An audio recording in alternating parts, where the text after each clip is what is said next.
হযরত হানজালা রাদিয়াল্লাহু তাআলা আনহু রাতে বিবাহ হয়েছিল। সকালে গোসল করতে যেয়ে কেবলমাত্র মাথায় পানি ঢেলেছেন, এমন সময় যুদ্ধের ময়দান থেকে মুসলমানদের পরাজয়ের খবর ভেসে এলো।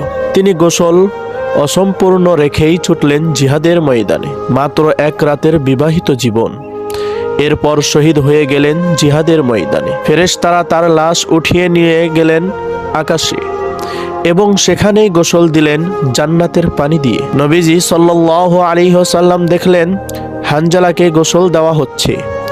রাসূল সাল্লাল্লাহু আলাইহি ওয়াসাল্লাম আশ্চর্য হলেন যে শহীদকে কেন গোসল দেওয়া হচ্ছে। শহীদকে তো গোসল ছাড়াই দাফন করতে হয়। গোসল শেষে তার লাশ নিচে নেমে এলো।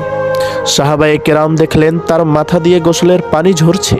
পরে সংবাদ নিয়ে জানা গেল যে তিনি ফরজ গোসল না করেই জিহাদের ময়দানে ছুটে এসেছিলেন এবং সে অবস্থাতেই শহীদ হয়ে গেছেন। তাই আল্লাহ তাআলা ফেরেশতাদের মাধ্যমে তার গোসলের ব্যবস্থা করলেন। তিনি কিন্তু বিবির হকের কথা একবারও চিন্তা করলেন না। তার নতুন সংসার বিরান হয়ে গেল। অথচ আমরা বলি যে আমরা ঘর বাড়ি ছেড়ে, সন্তান সন্ততির মায়া ছেড়ে, বিবির মায়া ছেড়ে আমরা কিভাবে জিহাদের ময়দানে যাব।